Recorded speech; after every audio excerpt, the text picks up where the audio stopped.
Okay, so I've still got one of my cats, who's a little ill, and sort of caring for her and taking care of her right now, because I'm a anxious cat dad. It's sort of taking up all of my everything. Basically, like I wanted to stream, I wanted to do a bunch of other stuff, but all I really have the mental capacity for right now is like some simple reaction videos. So that's what you're gonna get. That's how we keep the content mill grinding. And also, I'm interested. Like I'm not gonna be reacting to stuff just because. I'm interested in what Legends of Runeterra are going to do with Lillia, because it seems to me she has Lux in the bubble there, on screen, which, oh, that's interesting. That's okay, curious. So Lillia is another one of those champions. I think I talked about her in the Vex reaction to Vex's champion reveal, that got dumped into the game with a really interesting, central, compelling story that would have been, in my view, and I'm being careful about how I use the word, but it would have been fairly easy to expand upon, in the sense of like, it wouldn't require a big song and dance number to tell more stories about Lillia, because she's the child of the dreaming tree. She's like literally a bud from the tree of dreams in Ionia, which is the tree that has human dreams on it and does stuff with dreaming humans and things like that, that fell to the ground and sprouted into like this little centaur fawn thing. And she sort of takes care of human dreams. She interacts with humans primarily through their dreams. She's very enamored of the dreams of the people who are out there. Like, much like Melio, she's very much a Disney protagonist, right? Like, she grows up in this warm, comfortable home environment, but she wants more. And like, there comes a call to adventure where she has to go out into the great big scary world and solve the conflict. It's very sort of like a very Moana, very, like, in that sense of like, there's a threat to my idyllic homeworld, and so I have to do my hero's journey to save my parent tree back in the grove and be changed by the journey, and like, etc. Like, it's a story that seems very tellable, or at least like one where you could at least tell episodes from it without, it shouldn't be that difficult, because you don't, like, she has a few champion connections. Like, there's some implication of a connection with Yone, for example. And she's certainly a natural enemy of Nocturne, who's like a demon of nightmares, but like, she doesn't really require 14 other supporting champions to be a part of her narrative in order for it to work. Like, Lux, for example, is very closely tied in with Silas and Garen and Jarvan, and like, there's a lot of interconnectedness there. So if you want to tell a story about one, you probably have to bring in a bunch of the others. That can be a whole song and dance number. Lillia can just kind of go around and have dream adventures, right? Like, it's... I always felt like it should have been doable to tell some stories about Lillia, but that was also like Riot was in the process of doing whatever the fuck it is they're doing right now with the rebooting of the lore, and so who knows what the hell is going to happen to Lillia in a post-1 Runeterra world. I certainly don't. Like, she's probably not going to be affected too much by the whole arcane canon thing, but it's still clearly the internal priorities at Riot have just never been on actually telling these characters goddamn stories, as I've complained about for too many years now. And Lillia is one of the victims. She got dumped into the game with a fun character design, like a really great voice performance, and a compelling central hook for her story, and then nothing happened. Nothing happened. Nothing. Absolutely bupkis. Zero things. So, Legends of Runeterra is basically the first foray into telling any kind of a story about Lillia and what she does and who she is since she was released. Which, you know, Riot Games. Anyway, let's have a look. Close your eyes and dream with me. Intensely shy, the Fey Fawn Lillia skittishly wanders Ionia's forests, but she's not Fey. Why doesn't he have the Fey subtype? She should. Oh well. Hiding just outside of mortals whose mysterious natures have long captivated but intimidated her, Lillia hopes to discover why their dreams no longer reach the ancient dreaming tree. She now travels Ionia with a magic branch in hand in an effort to find people's unrealized dreams. Only then can Lillia herself bloom and help others untangle their fears to find the sparkle within. Eep. So, when I'm summoned or strike, create a dream-laden bow in hand. If you have one, reduces cost by 1. Okay, so that's a spell card. And she seems to have spirit as well. So, okay. And quick attack, which is nice when she's so fucking fragile. Let's just... Coastal Defender. That implies that she's going to do a lot of summoning. Otherwise, why have the Coastal Defender? Shadow Assassin for draw, Concussive Palm for like this control. Dreamlight Alina, I'm interested in who that is. The Dewdrop Harvest. Is that a story then? Then again, Keeper of Masks, which again implies that you're going to have lots of shit on board. And then one costs Spritlings, and Green Blade Lookout for cost reduction. Okay. Dreams bloom where hope takes root. Is her Scottish accent even thicker now?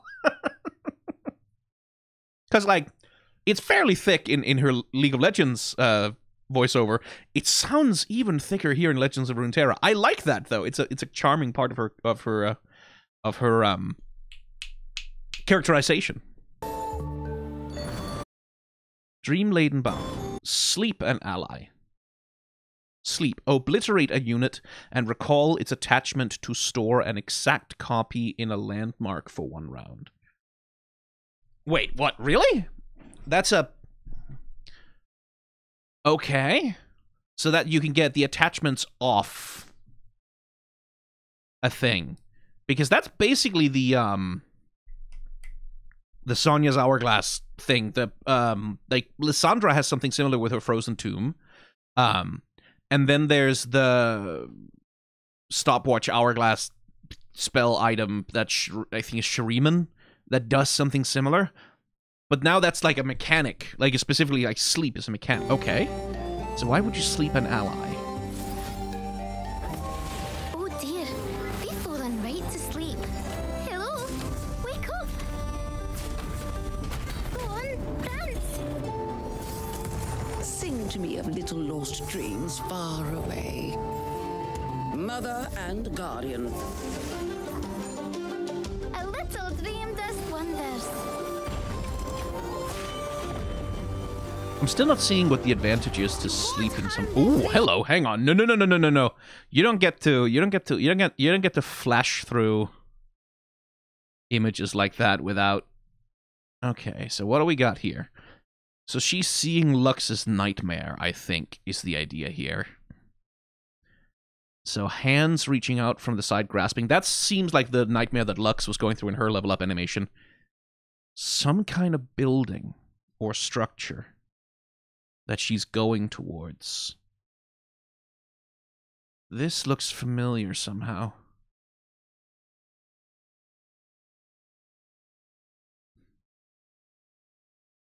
This is Lux watching Demacia burn down after Silas escaped, isn't it? Hmm. You won't harm their dreams, not a one. When I'm summoned to create strength with Green Label Bow in hand, when you sleep, another ally immediately wake it up and grant it spirit. Aha!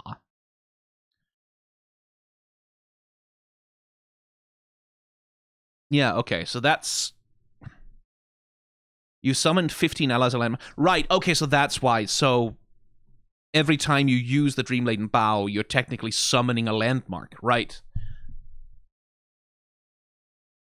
So that would work with... Would that work with Talia? Mechanically? Hmm. Wake up! Go on, dance! Sing to me of little lost dreams far away. Mother and guardian. Again, I'm sort of wondering what the advantages of sleeping your own allies like that. Because it's a slow spell, so you can't use it to protect someone from, like, being attacked or anything unless, like... So, How does she get completely fucking overpowered? All of the garden is in bloom. I guess by stacking spirit. You might feel better if you took a nap. And then you can transfer its spirit to an... Uh-huh. Sleep quietly, dream well. So that's all about, like, manipulating spirit stacks, I guess. Okay, hang on. Let's see. Sleep a unit. Like, yeah, because, like, it seems more useful to sleep the enemy. But okay, so the Dewdrop Harvest will summon Spritlings. And so will the Petal Pixie. It just says Spritlings, so that'll be like 1 Spritlings. And when I'm summoned, grant Spritlings and Sprite Mothers everywhere spirit, right? Right, okay, so every time you put her to sleep and she wakes back up, she's resummoned, right? So, that's the idea, is that you sleep them, that obliterates them, puts them inside a thing, and then when they are unslept, then they recast. I see, okay. So she has 2 stories. The Dewdrop Harvest, which that character design right there looks real interesting. I want to get a better look at that. And the Heart of the Tree. Heal your Nexus Grand Ally. Spirit manifest a card that costs 8 or more and reduce its cost by half rounded up.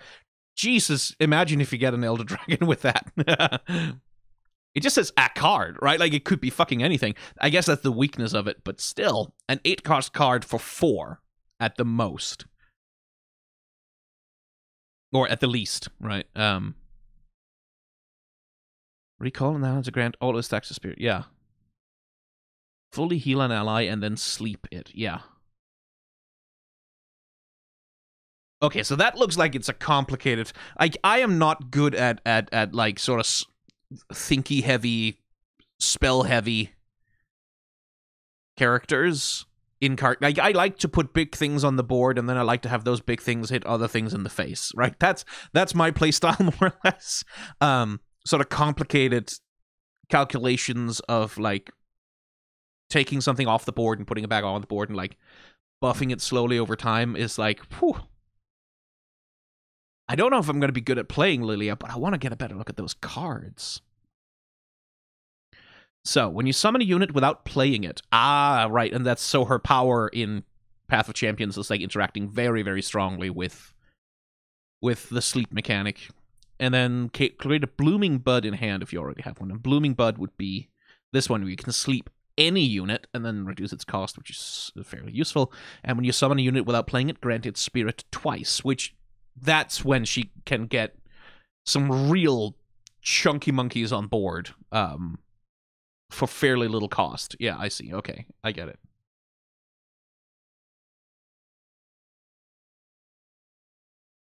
I note that in her level 2 art here, she's whipping her mace or her flail around with her Dream Bud, and she's sending birds flying that look to me suspiciously like crows. Suspiciously alike to crows. Which is interesting, because, like, Nocturne, I'm still under the assumption that Nocturne would be the obvious... Like, if Lux is getting a remade card, surely Nocturne would too, right? Like, because it's Dreams. He's the Nightmare Demon. Surely. But crows, birds, that's more Fiddlesticks' thing.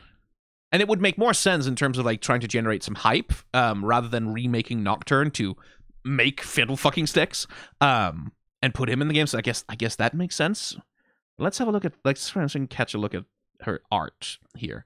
Because here, this is Lillia in the Dream Grove, I think, under the boughs of the Dream Tree, looking at Lux's dream alongside her little spirit helpers and all the rest of it. And then level up animation.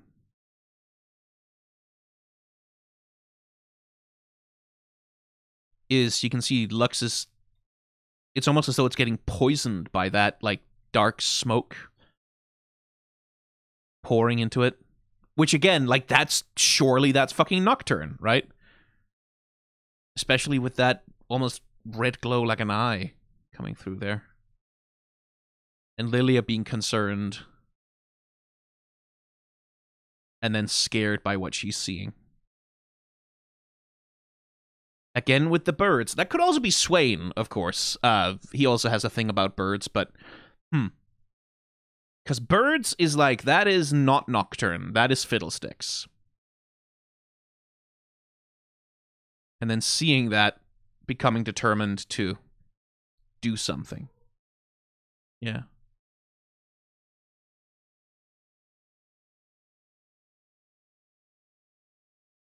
Okay, that's interesting, because Lillia, like, is... It's one of the things that I think is implied in her story, is that she's actually secretly an incredibly powerful spirit creature.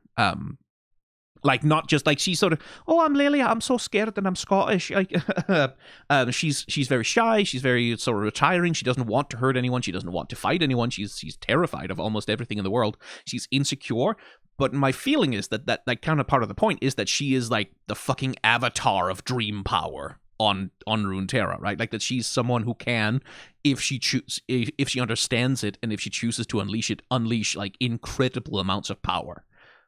Like the power of dreams, which is like this magical thing that has a substance, that has an impact in the world. And like, so again, this is the thing about like not telling her stories. I felt like she was such a natural antagonist or adversary to Nocturne, right? That Nocturne is like going around trying to feast on people's nightmares and like trying to draw power from the pain and hurt and just abject terror of people that he traps in his like liquid nightmares. And that Lillia is the one who can just kind of go, poof, go away. Right? Like, because Nocturne is a subservient creature to her. Like, she has power over dreams. Well, like, that means she has power over Nocturne, right? But the thing is, like, Nocturne can scare Lillia into not being able to access her full. Like, that to me always seemed like the tension. That Lilia's journey in part was going to be about learning to come into her own powers and understand just how strong she is and what her powers are for. Right.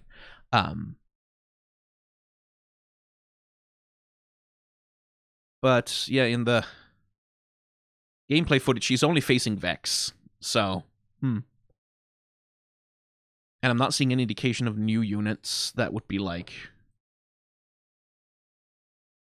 Nocturne aligned, or indeed Fiddlesticks aligned. It could be, of course, that there is no, like, this is the last one. I don't know how many champions they're planning to release. But still, like, that to me always seemed like Lilia's natural path, right? Was to be, like, that Nocturne represents her fear. Like, because that's part of her story as well, is that Lillia sees humans as these wonderful, magical creatures with these amazing dreams, but then also, when the world is touched by war, when the world is touched by pain and suffering and, like all of the worst qualities of humanity, the dreams that come to the dream tree are poisoned, and the dream tree is weakened and it's suffering and dying slowly. And Lillia is like obviously determined to save her parent. And Nocturne can prey on those fears, right? Like Nocturne is the nightmare. So he's like, even if Lillia is actually way more powerful than Nocturne is, Nocturne has an edge over her in that she has fears and he can use those. Like he can feed her nightmares as well, right? So there's this push and pull where they are a great protagonist-antagonist pair. And Lilia's whole thing is like about the ways in which like she cannot really stop war in the world as such, right? Like that's not really her remit, but that she can at least help people dream about an end to war, right? Like dream about a better tomorrow, dream about something more beautiful and better, right? To remember the gorgeous things that they believed when they were children, for example. And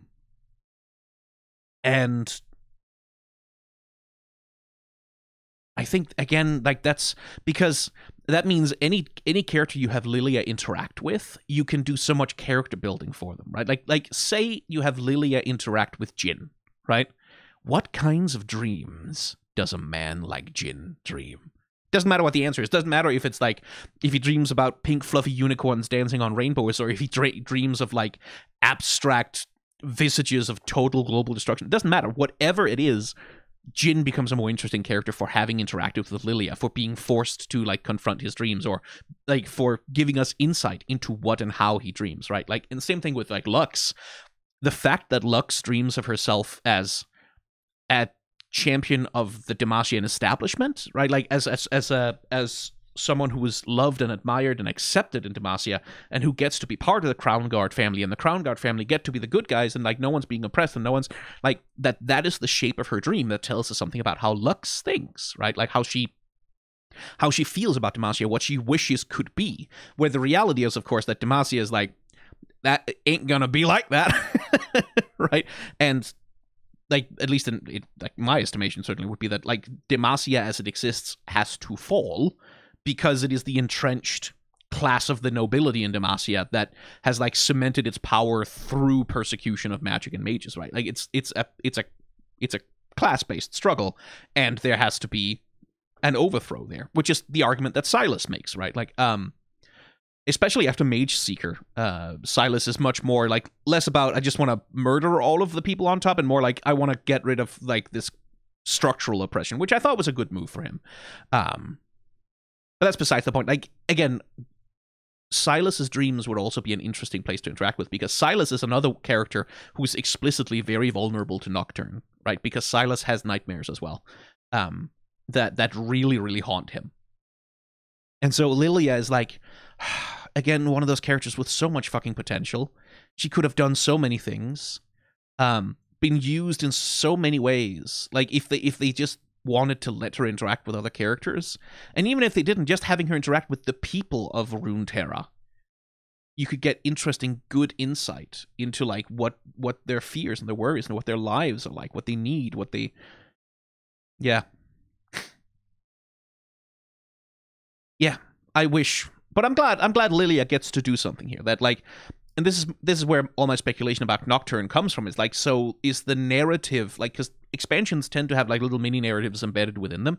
Is the narrative of this expansion then Lillia seeing Nocturne messing with people's dreams and like setting out to try and help them, like to try and give people the strength they need to push back the nightmares? Because that would be a great use of her character that I would really like. Here's hoping. I guess we'll see once it releases. Once it releases, yeah. I don't know if I'm going to do a card review stream over on the main channel. I probably should. That would be the financially responsible thing to do. Or maybe just do a reaction over here. No, card review stream. It has to be that. I have to do them. I have to get back to them because I miss them. I really do enjoy doing them. I just have to get organized. Anyway, bye.